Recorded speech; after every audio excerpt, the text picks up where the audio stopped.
A pleasant good morning. Mike Violet here. Time for another edition of Mike's Morning Musings for this middle of the weekday that we call Wednesday. Remember, no humps around here. It's Wednesday, March 4th, 2026. Going to bebop all over the place in this one. We've got basketball. We got hockey. We'll start with hockey. Talk basketball and then a little bit of baseball as well. Tonight, it's the rubber meeting of the season between Hampden Academy and Messalonsky in the Class B North Finals at Alfond Arena in Orono. Teams played twice during the regular season and split. Hampden Academy won at home 2-1 in overtime on January 6th. Messalonsky won at home on February 14th in regulation 4-3. That game we had on the score, so if you want to go see how it went down, it's at Central Maine Sports. Every game we do, always saved, always archived on our YouTube channel, at our YouTube page, at Central Maine Sports. So 6 o'clock tonight is when they will play at the Alfond Arena in Orono. Meantime, down in Class B, they're going to play today, actually this afternoon, at the Cross Insurance Arena in Portland. York, Biddeford, Old Orchard Beach, who are the 2 seed against Gorham, Massabesic, the 1 seed.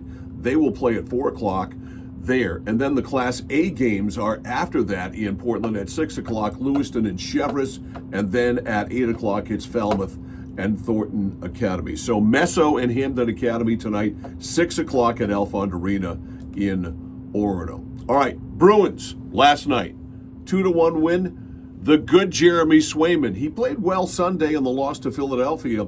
The Bruins just played poorly in front of him, but last night he was really good. He had 28 saves combined in the second and third period. When you get the good Jeremy Swayman, he is as good as it gets.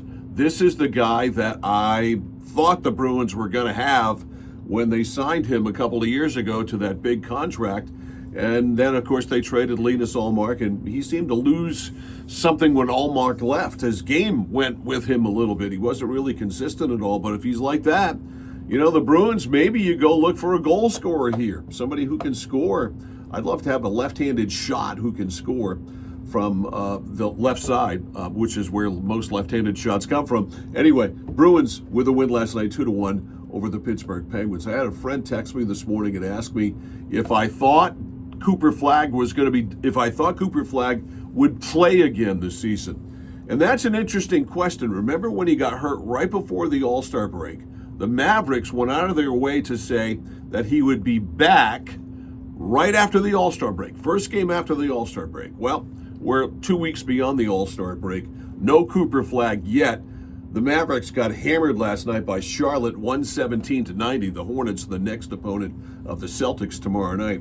And they're 21-40 and in full-blown tank mode. And if you're going to go in full-blown tank mode, you maybe don't even bring Cooper Flagg back at all. So I think there's a chance.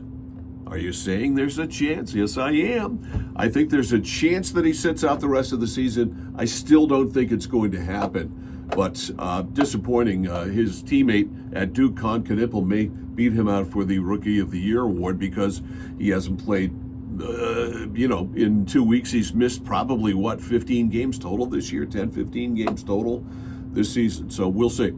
Then we'll finish up here with the Red Sox, who played the Puerto Rican national team last night. I gotta tell you, and they lost 5-3.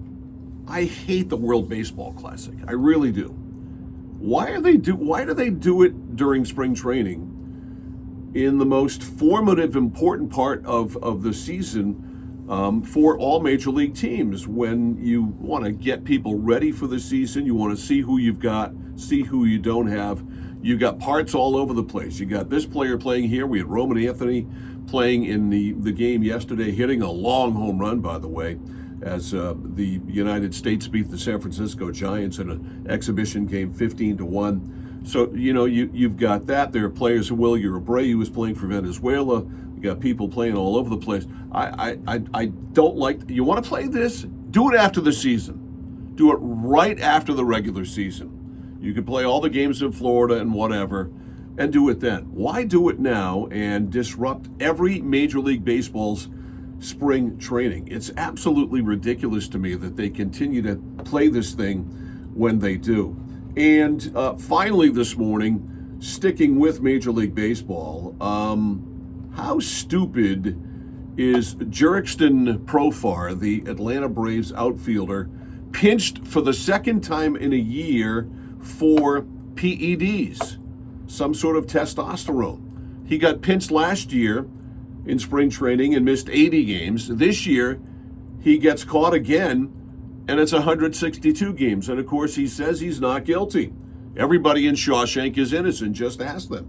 But I don't, there's a process and a procedure that Major League Baseball teams have in educating their players on the dangers of PEDs and what you can take and what you can't take. Is Profar that stupid? Apparently.